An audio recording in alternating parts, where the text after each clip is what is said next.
So I thought it'd be valuable to record a video where I really go through in as much detail as I think is necessary or edifying the story of my conversion into Lutheranism. So unlike all my other conversion videos where I'm just messing around and faking a conversion to something just to bait people, this is my actual conversion story into Lutheranism out of evangelicalism. So I think this is valuable because this will show, I guess you could say, my biases in the sense of, well, what are my general tendencies? What do I come out of?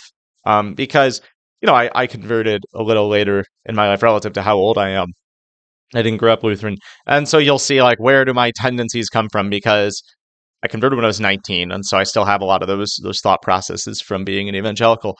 But I think it'd be valuable in that respect. And it'd also be valuable so people can know what convinced me, and it also will explain why I really like scholasticism, because that actually had a pretty big part in my conversion. So just to start this off, I'll go back, way back. It all started, to quote Squidward, when I was born. Uh, so I grew up in an evangelical family. Pretty much my entire extended family is at least nominally Christian. Most are very devout. There are a few, everybody has a few relatives that are a little more nominal in their faith.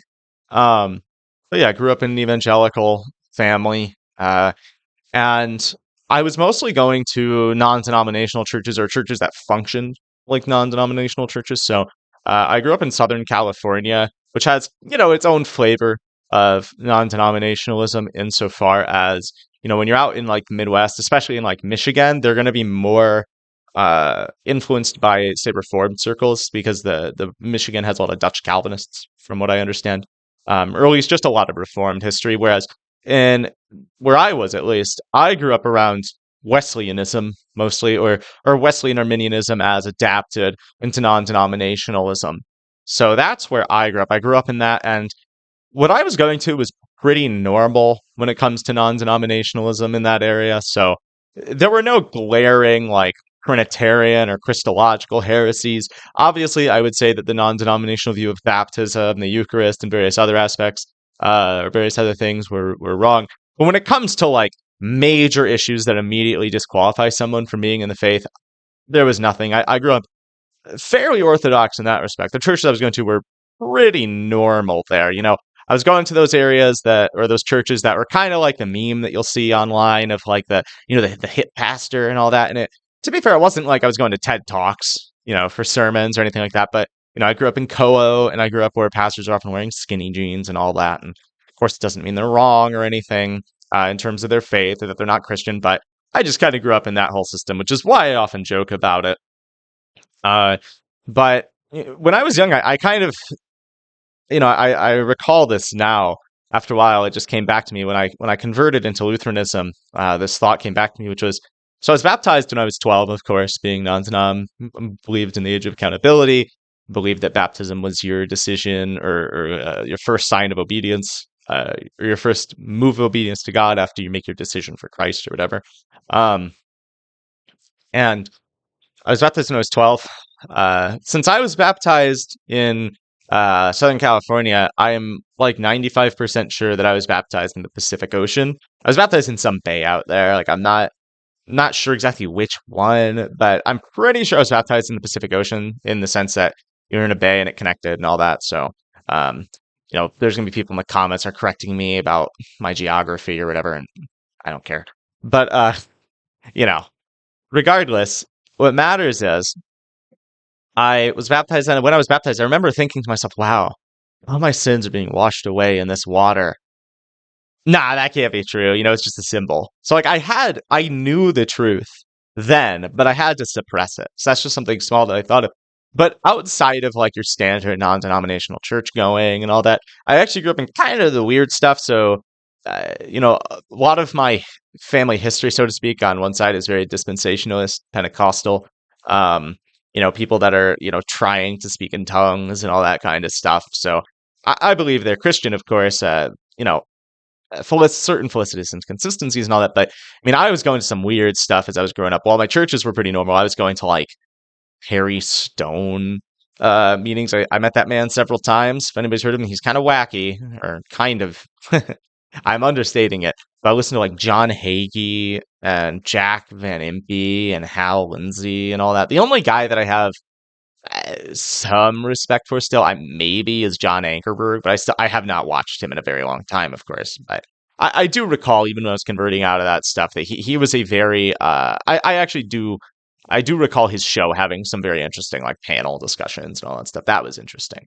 Um, but regardless, so I grew up in all of that weird stuff, which is why I talk about it a lot, because I technically grew up in it in the sense that this is what we talked about a lot, like among my friends and my family and all that. But like at church, we weren't just talking about the dispensations or whatever. I'm sure there were some amillennial people there.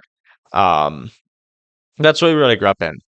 And I wasn't as interested per se in the theology side of things. I mean, there were some interests there, but especially I recall like in late middle school, I was more into like apologetic stuff. And of course, now I look back and say that the apologetics I was reading was really cringe, but um, that's what I was kind of interested in. But over time, I learned or I realized that I just wasn't really impressed with the arguments, and I probably was not giving them as much research as I should have. I'd read a rebuttal and I'm like, oh, well, that's it. I wasn't actually really spending a lot of time seeing like, oh, there are the responses to the rebuttals and all of that. And in retrospect, there probably were some pretty good ones. But I was reading the apologetics of what I think now are pretty low level stuff that either is unsound or even if it's sound, it's like just not that strong of an argument. It doesn't prove much. So when I was in high school, I wasn't quite losing my faith, but I was becoming a lot more pessimistic with respect to the final cause of natural theology as to whether it's possible. Of course, I didn't know those terms back then, but um, to use the language I would have said back then, I don't know, or I didn't know if anybody could prove the existence of God, or if it was just a thing of like, you just kind of believe it for whatever reason, or just like general experiences outside of subjective experiences. Can you use like science? Can you use what I would now understand to be, say, metaphysics? Can you do all of that to prove God's existence? Back then, I was pretty pessimistic about it because I was really unconvinced by a lot of the arguments that I encountered. Um, and I was also kind of swaying a little towards the culture, not in the sense that I was like living a life of the world, but in the sense that a lot of Christian ethical teaching was really hard for me to take in and to affirm. I ultimately did affirm it, but it was kind of an affirmation of, well, I just kind of have to. I don't really have a real reason. And I'll tell you this: if I were to leave, if I were to have left Christianity, um, at that time, I probably would have like immediately just started affirming all of those things, being, oh yeah, this stuff's all okay. I didn't really have a real reason outside of, God said so. I didn't think that there was not necessarily an objective basis, but a non-voluntaristic basis. And I'm not saying that I'm say a total natural law theorist or a bunch of stuff like that today, but all I mean is I do think that back then I kind of had like almost a view of like omni-subjectivity um, with respect to ethics, saying like, God just kind of wants this to be the case, and God's going to judge me, so I kind of have to agree with this. But now, now I have much obviously stronger reasons to believe in those ethical statements or ethical necessities of Christianity, so to speak. But eventually, what happened, I don't fully recall. I mean, I don't remember every detail of it, but I was playing a video game. I was playing I think I was playing Deus Ex Mankind Divided. Really good game. Uh, really fun game. And I just distinctly recall listening to a video by a classical theist. Really good Roman Catholic YouTube channel. Talks a lot about Aquinas. Of course, he's a Thomist. Um, and he was, I don't know how I got there. I think it was just recommended the video, but I don't know what I was watching before to even get there. I just recall getting a recommendation for his video, An Argument for Christianity. And I remember watching it, and I'm like, I have no clue what's going on. Because, he's talking about the diffusion of goodness in the Neoplatonist school, referencing like Pseudo Dionysius and such. I had no clue. So I started watching like some of his other videos trying to understand it. Still didn't understand much, but all I knew was, okay, he likes this guy called Thomas Aquinas, and he sounds pretty smart. So that's pretty cool, and I should read him. So I started reading Aquinas, which I probably should have read more secondary sources first, because I would get the parts of his writing where he's talking about matter and form, and I have no clue what he's saying, but I would still kind of chug along. Eventually, I got into the secondary sources and all that, but I started just reading Aquinas straight, and that was definitely hard. But I became much more confident in my faith through that, and the scholastic method really reinvigorated a lot of my faith. eventually, so that was the summer after my senior year of high school. So that was right before I went to college. Um, I went to college at the University of Michigan, as I've mentioned in passing, but I should just kind of mention in full detail, so to speak. I have a degree in economics, actually, and that actually will become important. Um, in a minute when I get into my actual conversion into Lutheranism. But really, what happened was I converted, I won't say back into Christianity, but I had a reinvigorated faith and intellectual life with respect to Christianity, that I was much more interested in the philosophical and theological aspects of Christianity because I thought now I could actually prove a lot more, and I was much more optimistic about what I could know. Uh, so as I read Aquinas, I had to, or I took away or removed um, a really important, a really bad mentality that I grew up with, and I think a lot of people have, which is that we're a much more advanced society nowadays than say those in the Middle Ages and those before them. So the best thinkers are going to be people alive today. As I was reading Aquinas, I thought, whoa, like he knows so much that we don't know today, or he has so many arguments that are so interesting that I don't see today. And so I gave a lot more thought about I should probably be reading guys like the Church Fathers. So I started reading. I think I started with Justin Martyr, and then I moved on to like Irenaeus, and I came across some passages that were definitely not what I would have believed as a non-denominational um, Christian. It didn't mean I converted or changed my mind off the basis of them alone, but I was turned on some other beliefs that I had not thought of, right? Like real presence of the Eucharist. I thought the views were either just pure symbolic view or it was full transubstantiation. That's what I thought growing up. And a lot of other beliefs like that. But I saw these early church fathers believing those things like, huh, that's definitely interesting. I did not expect that. I thought these were all just like medieval inventions that came purely from reason. Um, but seeing guys from, you know, late second, third century, believing this stuff was pretty good. And I kept that in the back of my head. And at that point, I was also growing dissatisfied with certain parts of evangelical theology. I was definitely growing dissatisfied with Koho. So I'm a musician in the background. You can see that's an E flat tuba I have next to that. Let me see if I can move. Yeah, next to that's my B flat tuba. So yeah, I'm a brass player. And you can see on my shirt here, I was in the marching band at Michigan. Um, but I was really growing dissatisfied with Koho and all of that, and I was just getting really tired of it, frankly, really tired of it. And the more I was doing this reading, I'm like, we're so different from what the early church was like, um, as Christians or as non-denominational Christians. And so I started discerning other groups. So I spent some time discerning Anglicanism, and um, during that process, I became friends with Seth, who also runs the channel with me. Um, and ultimately, I think by that point he had already fully converted into Lutheranism, or he was pretty much getting confirmed, something like that. And he was pushing me in the Lutheran direction because he and I agreed on a lot of things already. Um, as I was being pushed towards Anglicanism, but there were some things about Lutheranism that were more appealing to me than Anglicanism. Honestly, the number one thing is just there's more unity in the sense that I'm not going to walk into a Lutheran church and be communing with a Methodist and like a supralapsarian Calvinist. You know what I mean? I mean, there are some Anglicans who I love Anglicans. They're all wonderful people. They're probably the closest tradition to Lutherans, but there's such a variety in terms of beliefs. There's not much that people really have to hold to be Anglican. And even what you have to hold, like 39 articles, I know people who are in the Anglican communions that just explicitly deny that. And I was not a fan of that. So I moved towards Lutheranism because a lot of what I liked in Anglicanism, what I found in Lutheranism, um, and the beliefs that I had that especially pulled me towards Anglicanism were beliefs that not all Anglicans held, but all Lutherans hold. So especially monergism. As I said, I grew up more in the Wesleyan, Arminian kind of thought.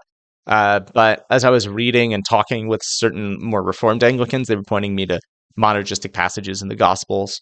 And then, of course, passages that talk about how man, can't make decisions for God, especially based on like 1 Corinthians 2 and Ephesians 2. So that stuff was pulling me towards monergism. And then, of course, real presence of the Eucharist and then baptismal regeneration. I was being pulled towards that, and Lutheranism had all of that. and it didn't come with a lot of the baggage that I saw in Anglicanism. Again, I want to be clear. I'm not trying to say that all Anglicans are horribly wrong, but I personally think it's more valuable to have the more doctrinal unity in, say, the LCMS than to be kind of with a lot of different kinds of thoughts and in that I find in, say, the ACNA, especially with respect to like communion, because I know people that are in, say, the ACNA that will have the Reformed spiritual presence view, some that hold real presence, and some that are just straight up Zwinglian. So I'm kind of not a fan of that. I don't want to be communing with people in that way. So ultimately, I went to Lutheranism, um, and I was confirmed.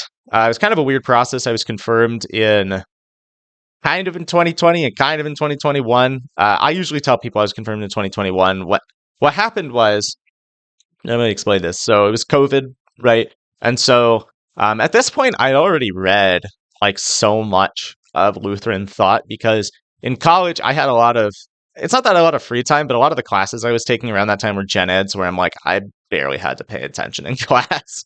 I was just kind of bored. I just had my computer, and so I'm like, yeah, I'm just gonna read like the Book of Concord in class. I was just using like a PDF of it.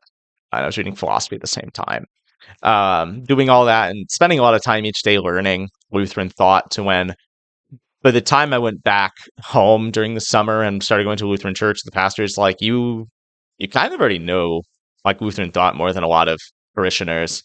And I'm not trying to brag; those are just his own words. Those are his own words. And I was like, okay, I would rather have been confirmed through a longer process, but I was confirmed. I just in the sense that he's like, yeah, you're confirmed here, you can commune. And so I started communing in summer. My first communion was actually Pentecost of 2020. And then when I went back to Michigan for college, the pastor there is much more. So Seth's mentioned it. Zion, Detroit. I went there. He is much more going, formal in the sense that he wanted to catechize me fully. So, we had the meetings, go over small catechism and all of that. So then I was like really officially confirmed in early 2021.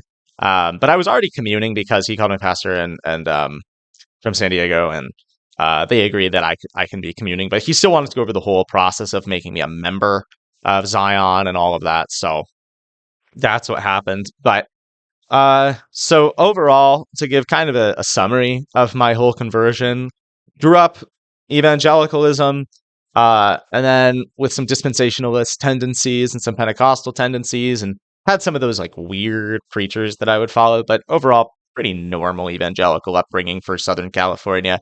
Um, Started reading Aquinas before college, and then went to college. I was reading more of him, and then I discovered Anglicanism and Lutheranism. Ultimately, chose Lutheranism, and I'm here now.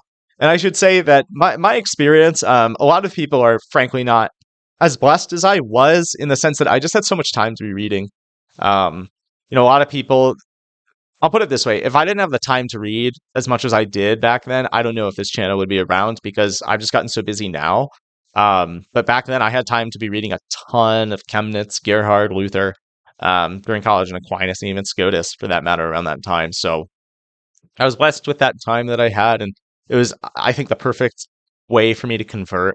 Um, and obviously, I wish I was born into the faith, but I think it was a really good time for me to convert, because it also kind of kept me out of the tendency of a lot of people when they go to college to leave Christianity.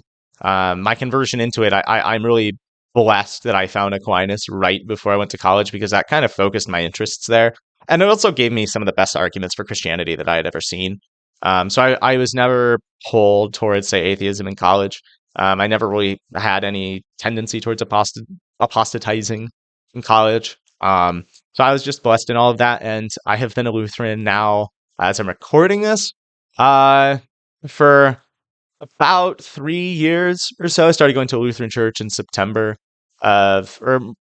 regularly going probably around November of 2019, and it's just been a real blessing since then. And I really hope that um, I can continue using the channel. This channel has been a blessing for me, because I, I learn by writing my thoughts out, and speaking them out loud. And when I made the channel, I thought, well, I have a lot of good reading experience. I have a lot of good stuff that I've read that a lot of people don't have access to. I had, at the time, a lot of time. And writing this stuff out, gives me a reason to research certain topics that I wasn't as familiar with. And it gives me, it helps me learn a lot. So I've been blessed to make this channel, and I honestly wouldn't have my conversion any other way. So if you guys have more questions, about this stuff in the comments, or any advice that I could give, or you want some advice on this, or again, just want some more details within reason, of course, I can answer those. Love to talk about it. So yeah, I hope this video is edifying to you. I hope you got something out of this. I know it's my conversion story, but I thought that it would be beneficial, and I personally benefit from hearing conversion stories from other people a lot. And it was honestly a very humbling thing for me to convert, because I had to basically say I was wrong for so much of my life. And, when I was 17 or 18, I probably would have detested a lot of the stuff that I ultimately came to believe when I was 19. So, and obviously since then. So, yeah, I hope you all have a good day, and I look forward to seeing you in the comments and in our next videos. Thanks. Hey everyone, thanks for watching another Scholastic Lutherans video. If you'd like to support us, you can contribute on Patreon or Subscribestar at Scholastic Lutherans. You'll get access to our Telegram chat, more content, and other perks. Links can be found in the description and in the pinned comments. Subscribe, like, or leave a comment, and have a nice day.